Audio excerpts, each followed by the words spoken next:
Welcome to Free Thoughts, a podcast about libertarianism and the ideas that influence it. Free Thoughts is a project of the Cato Institute's libertarianism.org. I'm Aaron Powell, editor of libertarianism.org and a research fellow at the Cato Institute. And I'm Trevor Burrus, a research fellow at the Cato Institute Center for Constitutional Studies. Historicism is the idea that historical forces work to determine the ideas and values of individuals, and that historical trends have some direction or purpose.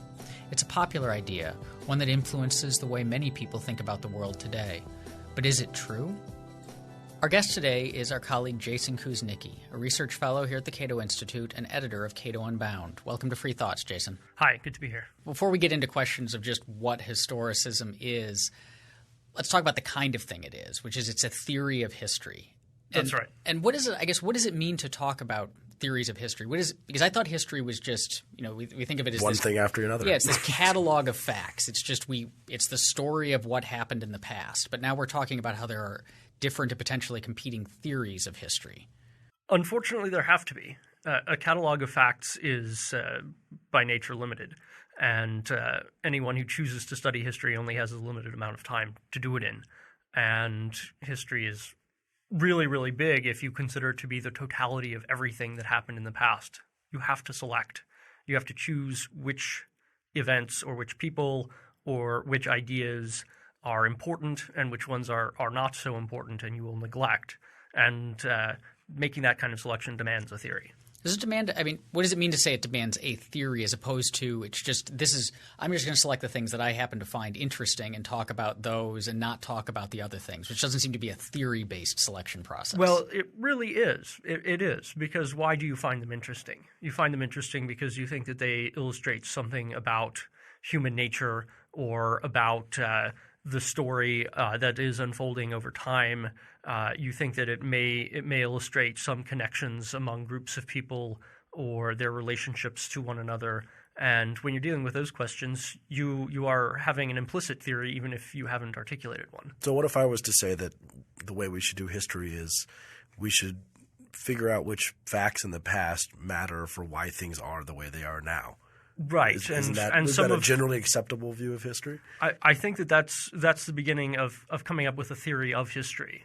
A causal connection between the facts and the past. Now, there might have been a peasant named Bob who lived in the middle of England in 1420, but I don't think Bob's existence or non-existence has a lot to do with the death of Charles, the beheading of Charles I in the middle 17th century. Right. And similarly, what I ate on this date 20 years ago for lunch may actually be completely inconsequential. Mm-hmm. I don't recall what it was, to be honest. However, you might be able to make a much stronger case, for example, that the aggregate of what everyone was eating for lunch is actually part of the history of food, and that's an interesting thing. And you might say that that's justifiably important, or all of the Bobs, because historians have documented the rise and fall of names. And what names mean and why people come to be named different things in different eras. So as libertarians then, if the theory of history is inevitable and we have to have one even if we don't realize it, then what do we have to say about or some of us or you have to say about what a theory of history needs to entail? Well, theories of history are a minefield because many of them are collectivist in nature. And what do you mean by collectivist? You mean? I mean that they do not begin with methodological individualism. So, for example, a theory that postulates that people are predictable because of the socioeconomic class that they belong to, and that class interests explain the broad sweep of history, but not looking at the individuals as individuals, and not looking them at the ones who make the choices. They're the ones who make the choices. Not looking at the individuals who make the choices. So one observation Ludwig von Mises made is that stones react according to a perennial pattern, which we call law of nature. Men, however, do not react in such a uniform way. They behave, as both praxeologists and historians say, in an individual way. Nobody has ever succeeded in assigning various men to classes, each member of which behaves according to the same pattern. Interesting. So in that way, then the freedom-centered view of the world, the libertarian view, would eschew a theory of history? A libertarian view of history would be very comfortable looking at things like, for example, the progress of economic specialization and trade, or technological developments, or even the history of states, but it would be very hesitant to say that social class or race or ethnicity are the things that explain all of history. And in fact, theories of this type are usually referred to as historicist, and this is exactly the subject of our talk today. The idea that people and history are explainable with reference to larger groups, with reference to groups in conflict with one another, and that these conflicts constitute the story of history, and that it's headed in some direction, and that individuals are essentially powerless against it.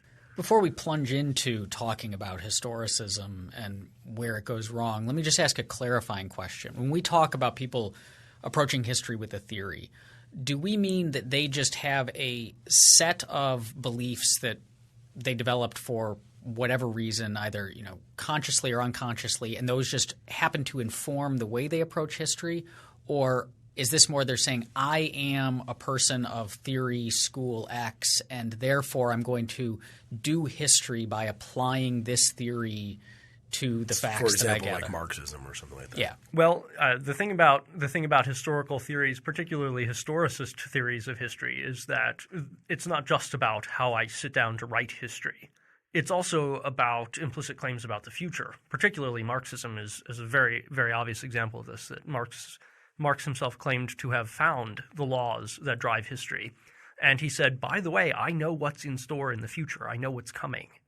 And this is a particularly signal historicist claim, the idea that not only can we look at the past and generalize laws from it, but also we can use those laws to know what's coming in the future. But is that really I guess, not understandable? Isn't it something that people say all the time? Well, we're going to see if I just said something like, we're going to see a backlash from the Democrats in 2016 who will reassert themselves as a more economic populist party. Am I making an erroneous theory of history there, or making a claim about a group of people? Well, a lot of people would really like to have a theory that predicts the future, of course, and it's understandable. And we all seek security. That's just human nature. But to be able to predict the future with the kind of confidence that, for example, Marx had, takes a lot more, and that's one of the problems with it. It relies implicitly on knowledge that we can't actually have. One of the observations that Karl Popper made in his book, The Poverty of Historicism, is that not only do these claims suppose that we know what the laws were that governed history in the past, but in carrying forward these laws to the future, we also have to know about future technological developments. But if we knew those, we would have them now, and they wouldn't be future technological developments after all. If technology influences human societies at all in any meaningful sense, then you're going to run into some amount of problems, and possibly very large problems, particularly if you're making historical claims like Marx did that were very much reliant on technology. His foundation for how human societies change was a technological foundation, and that calls into question his entire system, his entire intellectual program. You've mentioned Marx as this example of historicism, but did historicism begin with Marx, or how far back does this type of belief or school of theories go? Well, if you believe Karl Popper, and I tend to, Popper traced historicism back to Plato and even back to Heraclitus, which I find that a little bit speculative. But he did believe, I think with good reason, that Plato was a historicist. And how so? Plato was very concerned to set up a community, in his political writings at least, to set up a community that he hoped to be immune from history, which he saw as essentially a process of decay. And he's very concerned in the Republic and in the laws to set up a static society, one that will not change, one that will endure forever.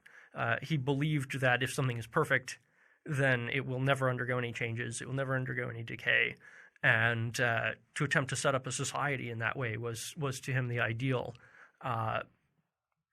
Doesn't seem like that's very libertarian. I don't think Plato was a libertarian. It's horrifically unlibertarian. There will be 5,040 families in this community. 5,040. 5,040 for numerological reasons. How Apparently. big is each family? Do we know? There would be a head of the household, a father, and wife and children, and that. So we're talking a pretty small. It was a small society, and the problem was if the society became successful, of course, there would be larger families, and there would be people wanting to set up on their own. And if there was some sort of calamity, if there were a famine or a plague or something, families might die out. And he said, if a family finds itself lacking members, they're to be taken out of other families and placed into the lacking families. And if the society grows too big, people will be forcibly shipped out. So that all seems to be that would be about as a non-freedom loving society as you possibly could imagine. Is that why these are paired? Because I think maybe people aren't seeing right now what is the connection between historicism and non-liberalism in the classic sense, or oppression possibly. Is there a constant connection there, or usually an expected connection between types of oppressive societies that have these rules that don't allow people to have as many kids as they want and to move around as they want, and a theory of history that and possibly of the future too, about the path of that society? I do think there is a connection. For Plato, the connection was that, as I said, he saw history as a process of decay, and government was supposed to try to resist that decay. And the medium with which the government works is, in fact, people's lives. They will be moved around. They will be assigned to positions in society. They will be expelled from the society, all for achieving this goal of stasis. And that obviously has some very horrific consequences to our way of thinking. The goal of a historicist, though, isn't necessarily stasis. For Marx, in fact, thought he was aiming at progress. He thought that society would improve over time through revolution, in which case society proceeds to communism. But there is one thing that remains the same between Plato and Marx, which is that the individuals are the medium with which the government or the state or the rulers of the society act. Act upon. They act upon people, exactly, in order to achieve a goal that is larger than the individual, in order to achieve a collective goal. So it has to ignore the individual on some level. It has to ignore the individual on some level, not just as a unit of analysis, but also as an individual who has their own dignity and moral concern, has their own moral value. Can I offer a pushback on that a bit for Plato at least? One reading of Plato that I've come across is that it's a little bit unfair to him to say that he wanted to control everybody and thought everybody should be rigidly controlled, because in his ideal state there's these different levels of souls, and the lowest level is bronze. Yes, that's right. He analogizes to metals. And he talks about them a bit, but most of the Republic, which is the book where a lot of this political theory is laid out, is about the higher level souls, which are the guardians and then the philosopher kings. And the guardians' lives are the gold souls, I assume. Are the guardians the gold or the platinum? I'm forgetting. Gold, yeah. Right. And then the philosopher kings, adamantium. That's it. I don't. But that the guardians' lives are extremely controlled and regimented, right? And the philosopher kings are fairly open, except they're bound by following truth, which is this very objective thing for Plato. But that those bronze level people who are basically everyone but the guardians, he has very little to say about what they're allowed to do, what they're up to. They're kind of the merchant class and everything else. And so that freedom kind of can exist for those guys, or freedom that's at least substantially more free than what's available for the guardians. So does that mean he thinks that freedom is something that the lower classes have more than the upper classes, or should have more? I don't really think that that's the case. I don't think he would have said that they would have more freedom. In particular, they have no political rights. When you look at the laws, you realize Plato thinks that the philosopher kings, in the true sense of the word, are exceptionally rare. In fact, he says in the Laws, the only reason why we write down laws at all is because genuine philosopher kings are so rare that once we find one of them, and I do happen to be one of them, but once we find one of them, we must write down what this person says are the laws so that we can continue to follow these laws until the next one comes along.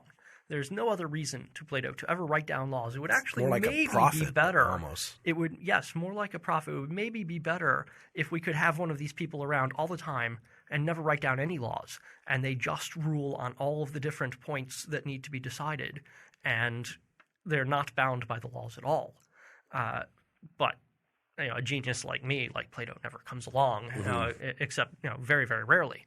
And so we will bind everyone to the laws. So that, again, sort of seems to show why this is inexorably connected to very illiberal societies, because a lot of the worst genocide artists, if you want to – that's not a bad word, but genocide perpetrators of the 20th century saw themselves as philosopher kings of a new era and needing to have that kind of authority, and then telling a story about how history led up to them being there.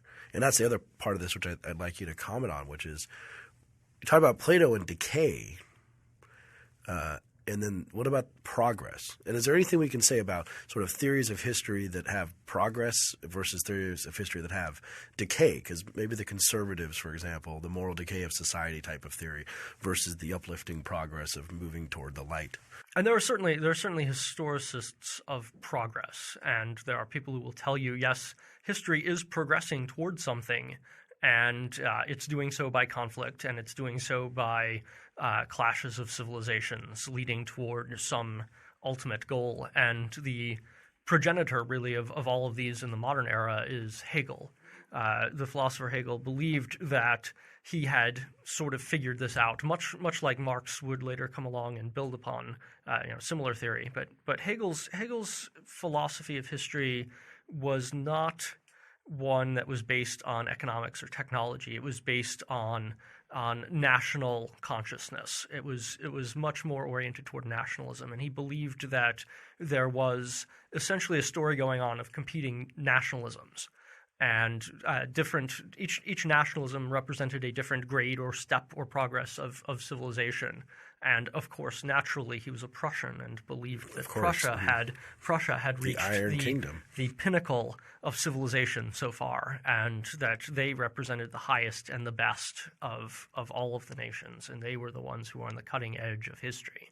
And it's easy to see how if you think this way, other nations, other groups of people become sort of a means to whatever cannon fodder if you're so inclined. So how does this tie into you talked about nationalism, nations themselves and their stories, their mythos, their points for being the people, everything else, the Reich, however you want to call it, they all seem to be intertwined with, obviously it's collective to some degree, but they're intertwined with some sort of theory of struggle and against the light, against the darkness, those kind of struggles. Story of the American founding. The founding, yes. To a great degree, what people study in history classes is the study of conflict of nations or conflict of peoples. And that is, I would say, a problem because it neglects many, many things that are, first of all, peaceful. Peaceful processes don't get into the history textbooks, and that's a bias to violence. That's an obvious consequence of the theory. There's a bias toward violence. There's a bias toward seeing states and their governments as natural, as being entirely almost God-given and not subject to questioning. They may succeed or fail, but if they failed, it wasn't because they were a state. It's just because that was how history was destined to be, and that's a very serious shortcoming, at least from an individualist standpoint.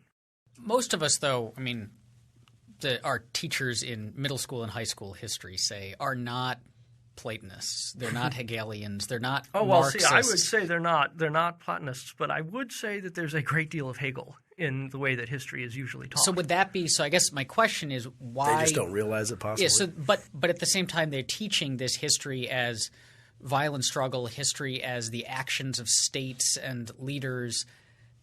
And so why is this such a prevalent – if they're not explicitly saying I'm going to be a Hegelian or I want to do a historicist reading of history, why is there this appeal in history as struggles for power?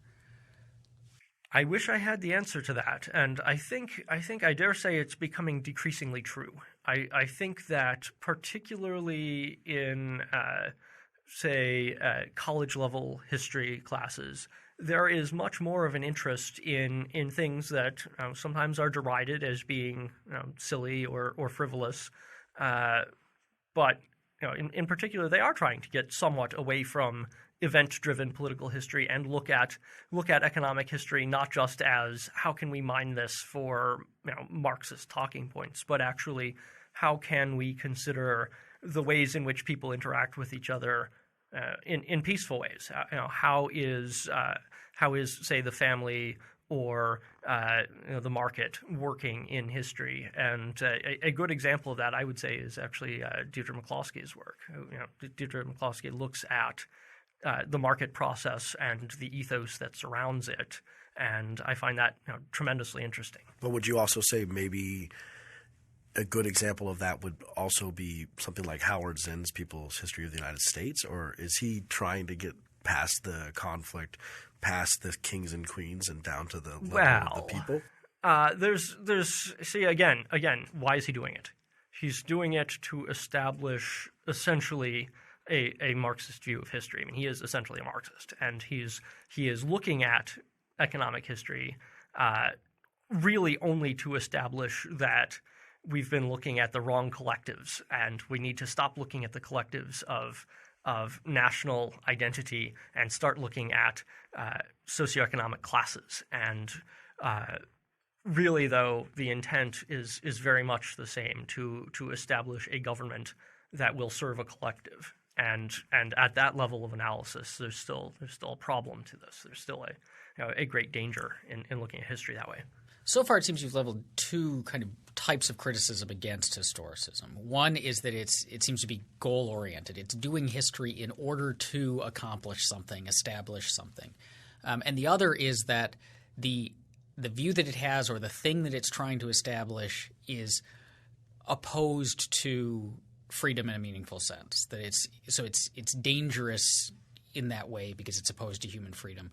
But neither one of those get to it being wrong, right? Like, it could be their interpretation of history could be correct, and these could be the conclusions. But just because we don't like the conclusions doesn't mean that their interpretation is inaccurate. So what's wrong with the way they're interpreting things that's distinct from just the conclusions that they reach? Well, if I could be a bit of a consequentialist just for a while, I would say that historicist theories have been at the root of a great deal of the evil that we have seen in recent history.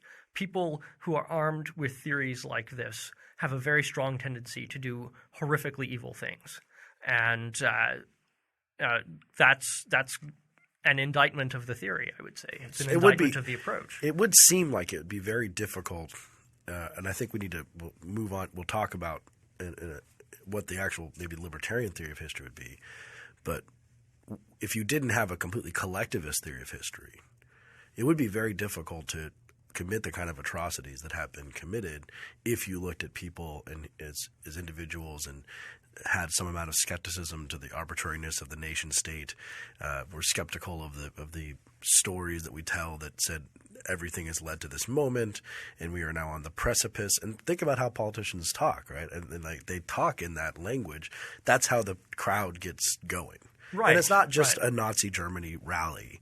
It's a inaugural speech on the steps of the Capitol saying, the time is now. The moment has been leading to this.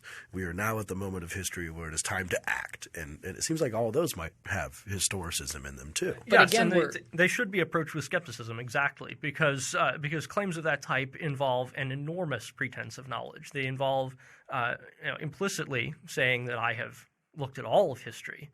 and I have figured it out. And that's really a very difficult claim to sustain. It seems that we're kind of making two sorts of claims here, though, that I want to disentangle if possible. What we've been talking about here is that people use historicist theories of history, historicist stories. Historian analysis goes and tells a story of history that's informed by this theory, and then people use that to do these horrific things. But that's not quite the same thing, right, as saying that their interpretation of history is wrong. There are truths out there, the things that can be true but have bad consequences, and the fact that something has a bad consequence doesn't make it not true. Are you asking though what kind of true? Because the theory is not. It's not really about the facts on the ground, right? It's not historically inaccurate because it's a theory of history. Well, what I'm saying is, so say I say that I tell this story about the history of Europe, that I think the history of Europe is explained by people acting within these national identities, these nation states that kind of work as collectives, and I tell the story that then here's why Europe looks the way that it looks. And so I've done a historicist reading of European history. So far. That's key. That's key. It's very important because a good scientific theory is not only going to explain what has happened so far, it will also have predictive value. Okay. And the problem with that is that historicist theories actually have a lousy predictive value. So that gets to what my question is. That's a knock against the truth value, I guess, of historicist theories as opposed to a knock against the consequences of historicists. They have bad predictive power. If one were to be very, very good about recording facts of history and selecting them according to some reasoned, defensible criteria and to offer explanations for all of the things that had gone so far, that would still not be enough to predict people's behavior in the future. People are still individuals. They are still free to act in ways that are not necessarily consonant with their social class or with their national identity or with their received ideology. People have new ideas, and those are impossible to predict. And that's why the study of the past may be interesting and edifying and important, and yet not be very good at predicting the future. But there's a normative element, too, about why this could be wrong or right, and not just what Jason said about consequentialism and maybe how many people have died in the name of such theories or assisted with the assistance of such theories, but this idea of whether or not you should be doing history that way because it maybe ignores huge swaths. I mean, that's what I asked about the Howard Zinn, because Howard Zinn is making class distinctions, but he's also making a normative history that claim, I think, that we shouldn't ignore the people who lived in tenements in New York in 1905. We shouldn't just look at the bourgeoisie and their culture. We should look at other types of culture, and that's an obligation that we have as historians to not forget them almost. Yes, and I would not want to forget or neglect groups or say you're not important in history. But I think that really what's going on there is not so much a claim that they've just been forgotten. There's more to it than that. It's not only have they been forgotten, it's also they are the future inheritors of the world. They are the ones who will take over, and so we need to tell their history. I mean, that's really, I think, what's going on there. And that's a revolutionary claim, and it's also a predictive claim. It's one that may or may not come true, and I think actually has failed to come true. So you mentioned Deidre McCloskey, who some of our listeners may not be familiar with. And so if we have an idea maybe that she does history in a way that you would endorse more, so what kind of stuff does she write about, and where does she go? Where does she go that's different that you like? Well, I think that what I like about her is that she is doing economic history, but it's economic history that looks at why people do things like become a businessman. Why would you do that? What would make you think that was an okay thing to do? And what are the consequences for a society that values entrepreneurship versus a society that hates or mistrusts or fears entrepreneurs? And her claim, which, yes, to some degree, I guess, is predictive, is that societies that view trade as a potentially honest and worthwhile and noble activity, those societies tend to, first of all, have more traders, which is reasonable enough, obvious enough, but also they tend to become richer and more peaceful and more cultured, and that there are many benefits that can be had simply by adopting an ethos that allows people to exchange one thing for another according to what they think is best for them. But it seems like you could also maybe describe it as an organic theory of history that looks at how the attitudes towards merchants changed over 200 plus years, not because of some massive power struggle or some group against some group, but because of a far more individualistic basis of people coming to adopt different thoughts and different positions on what was virtuous about being a merchant or not, and everyone doing that on their own sort of rate until there was a slow shift to a social change. Yes, and one of the things that's actually very distinct about this approach to history as opposed to, say, Marxist approach is that it doesn't actually have any large-scale social project that it calls for or demands. It's not asking for there to be a revolution. There doesn't have to be one. It's a slow, gradual change. It's a change that happens in people's minds, not in a battlefield, and that's just inherently going to be a less dangerous theory of history, even if it is a wrong theory of history. Saying I've noticed how people are thinking differently, and I think that this has some effect on their society, even if it's wrong, which I don't think it is. It's not going to have the kind of devastating consequences that, say, fascism would have. So is it possible that we could take an analogy of someone who looks at history as an organic process constituted by individuals choosing on their own methods, and then us who look at the economy in the current world as also more of an organic entity, and then those people who look at the current world as a struggle between classes now, including possibly identity politics, where the question is who gets what, who's fighting for the rights of the LGBT community, of Native Americans, of the lower class, of the upper class, of the middle class. We talk about that now. And I think there might be a connection between looking at history as something where it's just this group against the rights of these people, the rights of these people, which doesn't seem very organic. It seems more like all the crayons in the box rather than a sort of a mixture of all the colors together. Yeah, to a high degree, the categories really are contrived. And I think this is something that historians have been reckoning with, at least during my lifetime, that people do have fluid identities, that someone may have either a fluid national identity or class identity. People undergo religious conversions. People age, and so they go from certain categories in society to others more or less inevitably. And the way that these categories do change is something that I think ought to be a clue to their inessentiality. So where an economist might speak of the law of supply as being true everywhere and not really admitting of exceptions ever, a law holding that people of the upper class will behave in a certain way, you can always find exceptions to it. It's trivially easy. Yeah, and I think you see it in weird claims about identity and bizarre attempts to try and keep people in boxes. And yes. I think it's very strange when someone says, that person is not, speaking like an authentic African American. Well, I was recently told not that long ago that I would change my mind if only I knew some gay people. Oh, okay. And as a gay person, I was actually sort of startled by this. Yeah. So yes, I mean there are definitely claims that are made like that just fall apart immediately. I wonder if this explains a bit of the appeal of the historicist approach, because if history is you're trying to tell a story about the past, right? That you've got to, in order to tell a story that works, it's a narrative that you can follow and that you can get something out of, you've got to limit the number of characters you have.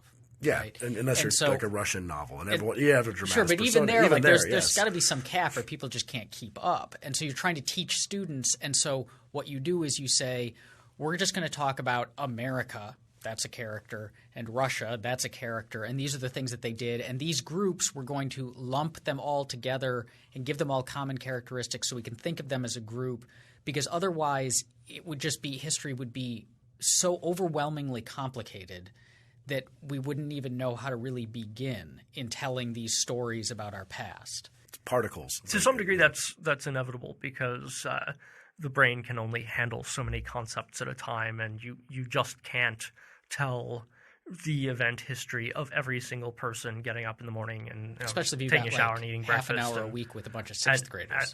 Right. I mean, these are in a sense they're tricks we play on ourselves, but they're tricks that we have to play on ourselves, and that's part of the unfortunate. That's the curse of being a historian, is that we don't get laws that have predictive value, like the laws of economics have a predictive value, and yet.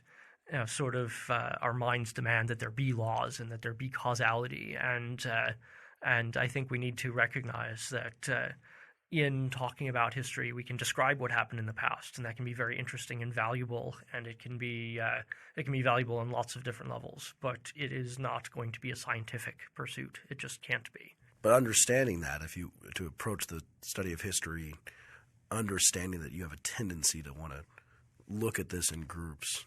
And then maybe challenge your own conclusions about that. I mean, it's not that groups don't exist.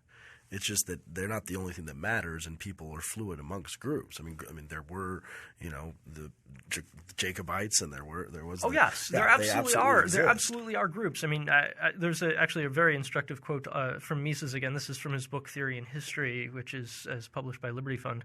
What constitutes group membership is the way a man acts in a concrete situation. Hence, group membership is not something rigid and unchangeable.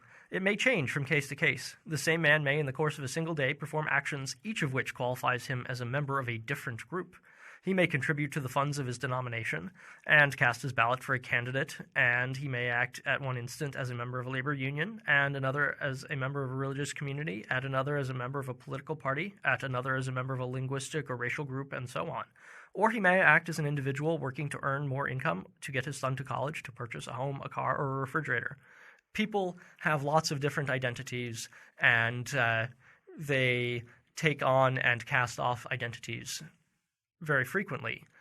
Then the question becomes, okay, so what's an identity? Mm-hmm. And this is a very difficult question in history.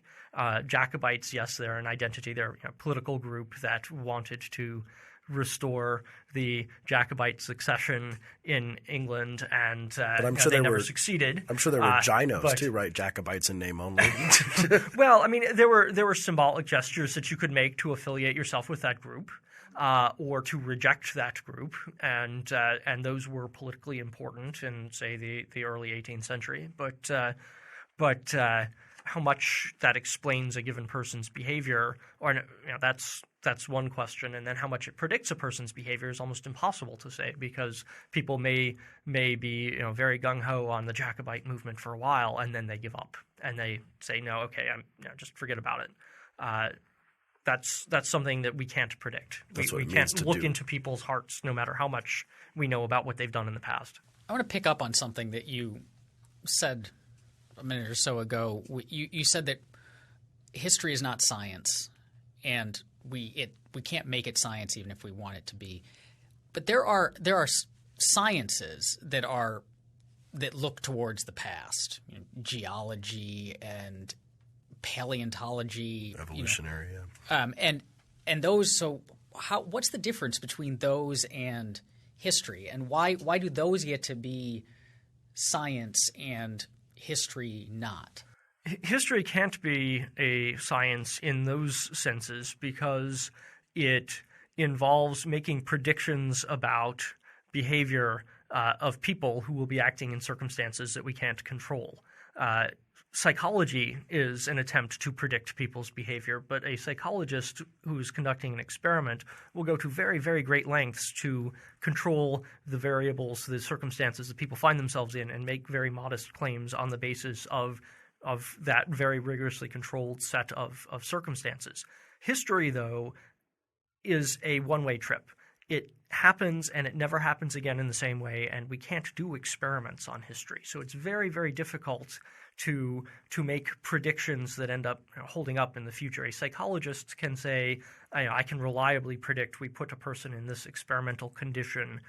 We will see, if we have enough trial runs with different people, we will see these different patterns emerging.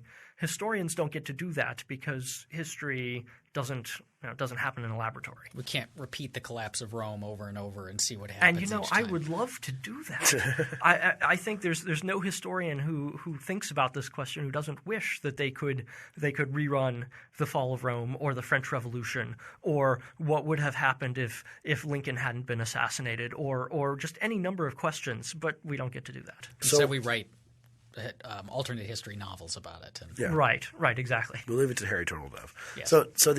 So if we're talking about – partially this is about a theory of human psychology, which I think is interesting because if we can – connecting all these to different types of economic beliefs and political beliefs. But there's a theory of psychology. If you're asking about what explains this in the past, you have some theory about what explains human behavior, and different people have different theories about that. So maybe what's really going on is that Aaron and I have talked about on an earlier podcast, like the criticism that we're anti-community. So some people have a theory of psychology that says people mostly have motivations based off of community and group membership, and that's what matters to us. So they analyze psychology in that way. And then other people have a theory of psychology that's more individualistic and not so much into group membership. And then if you do history, you just apply that psychology to the history, and you look at it as community-based or individual-based. I wish it were that easy. Well, that's what I think. Maybe that's what they do. They use some psychology and apply it to history. And I think nobody is going to be free of that. I mean, it's a lot like having a theory of history. You also have a theory of how minds work, and you try to plug that into whatever facts you find in the archives and say, okay, this set of facts must imply that these people had a particular mind state. But that can be very difficult because people in the past did very routinely things that we find incomprehensible, things that we find very, very weird. And why was it that in Salem, Massachusetts, there was this witch craze that came upon them very, very suddenly and then departed again very suddenly? And there are various interesting theories about exactly what happened. But it seems like a fairly safe bet that that's not going to happen in 2014 in Washington, D.C. That's a thing that has stopped happening. We have different type of witch hunts. We have different witch hunts. We have different superstitions. We have different sort of reflexive patterns of behavior that might lead to similarly irrational panics, we might say. But we're not going to believe that people are acquiring supernatural powers by making pacts with the devil. I mean, this is something we don't believe happens. Generally speaking, we don't see that anymore.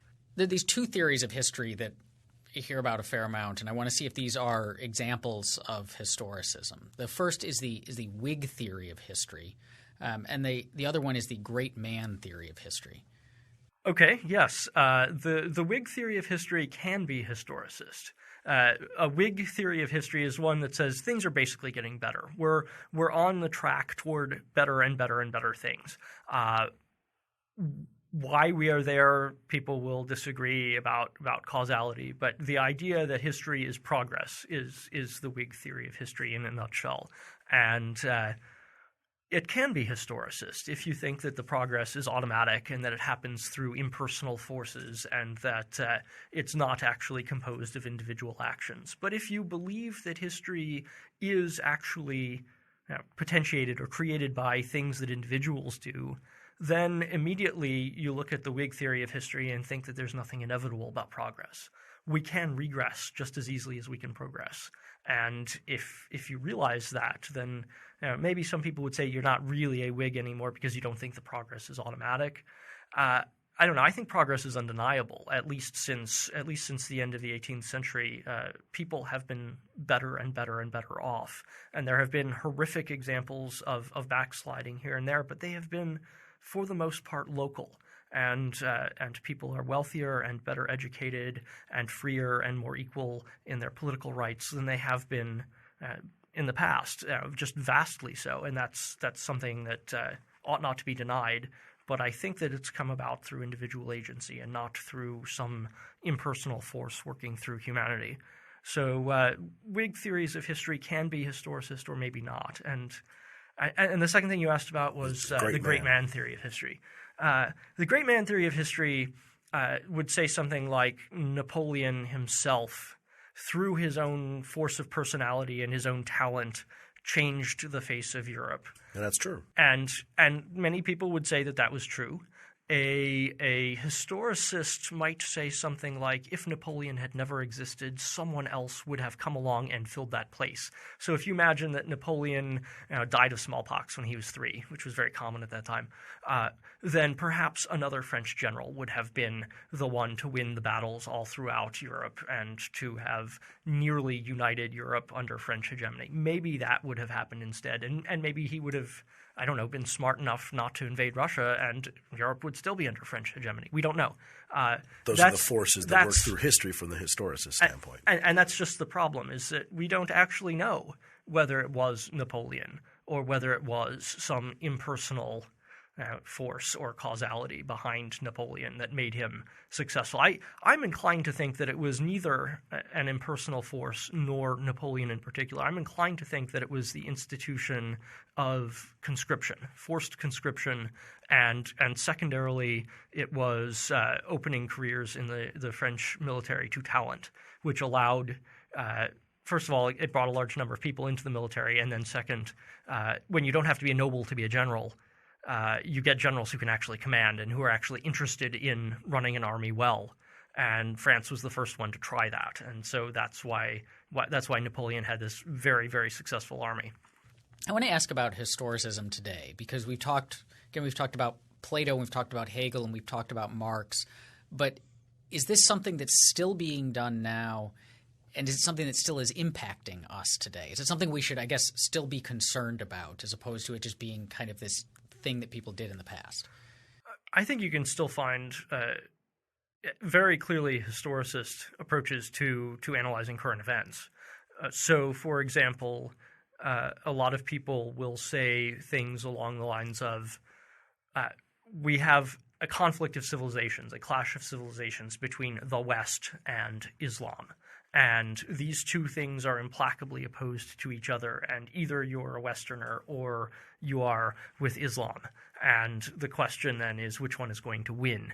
And while there may be some conflicts between them, and clearly there are, it is a historicist mistake to say that those conflicts are inevitable and they will always be that way. Those may be the conflicts right now.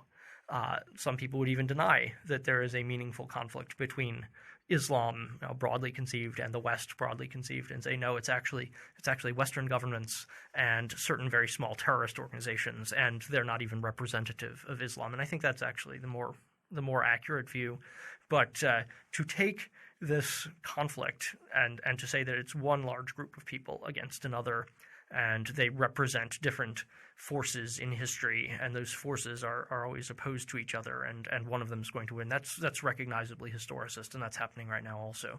And I would say that which one does the future belong to? I don't know. I don't think we can predict that, but I also don't think that these identities will necessarily continue in the future. I don't think that what we see of or what we imagine Islam to be today is necessarily going to be how things are in 20 years. And certainly the recent past is any guide. Our conception of what we think of as Islam, as some people call an enemy, has only sprung onto the scene very recently also, and I have no reason to think that we are actually enemies. I don't believe this. I think that that's a conflict that we're conditioned to see, unfortunately. And then what about, in a similar vein possibly, there is a lot of narrative of progressives who, by adopting the moniker of progressive, maybe are already setting us up, but the idea of the forces of progress, which is the forces who are retarding progress, which are usually Republicans in their mind, with the inevitability of centralization and socialized health care and yes, it's inevitable. All that stuff is coming, and people are inevitable. standing against the progress of history because the real progress ends up with everything being centralized in Washington D.C. and all the backward states being subdued under it. Is that sort of historicist? I think that there is something to that, yes, and I think it's also fair to ask whether that's genuinely progress. I wouldn't call it progress to collectivize healthcare at all. I would call that regress. Yes. And if we don't agree on the terms, then we need to really ask whether this is a good idea with reference to something other than theories of history. We need to look at how healthcare is actually provided in market systems or not. Mm-hmm. And so we have that idea with the politics of it, and history as political power, and how it works, how historicist theories work with political power. Yes, and what people think of as history actually is usually a history of political power. There's a really great quote from Karl Popper that I'd like to read to kind of close out on this. They speak about the history of mankind. People speak of the history of mankind, but what they mean and what they have learned about in school is the history of political power. There is no history of mankind. There is only an indefinite number of histories of all kinds of aspects of human life, and one of those is the history of political power. This is elevated into the history of the world, but this, I hold, is an offense against every decent conception of mankind. It is hardly better than to treat the history of embezzlement or robbery or of poisoning as the history of mankind. For the history of power politics is nothing but the history of international crime and mass murder. This history is taught in schools, and some of the greatest criminals are extolled as its heroes. To close, I want to ask, I guess, where this leaves the study of history. Because if you've criticized historicism for believing perhaps too much in the predictive power of history, that we can, draw conclusions about the future from these stories we've told about the past, does that mean that studying history is now left as just something we do because it's fun and interesting, but doesn't give us much more? Or is there still room to learn important, valuable lessons from the study of history? Well, I certainly find history fun and interesting. I am often told, however, exactly the opposite. And I would say that the real lesson of history is that running societies is very, very hard. And the history of mankind in a lot of ways is the history of failed social experiments. So I think if there is a lesson of history, it is that we ought to be modest in our social engineering if we undertake any at all, and that what we need to do is in fact allow people a space in their own lives to be the authors of their own lives, and not to attempt to guide or to push things in what we may think is an inevitable direction that it needs to go. Most of history has been a history of failure, and that's in a way that's depressing, but in a way that can be very liberating also. I want to thank Jason for joining us today on Free Thoughts, and I want to thank you for listening. If you have any questions or comments about today's episode, you can find me on Twitter at ARossP. That's ARossP. And you can find me on Twitter at TCBurrus, TCBURRUS. And I'm available on Twitter at Jason Kuznicki. That's Kuznicki. Free Thoughts is a project of libertarianism.org and the Cato Institute and is produced by Evan Banks. To learn more about libertarianism, visit us on the web at www.libertarianism.org.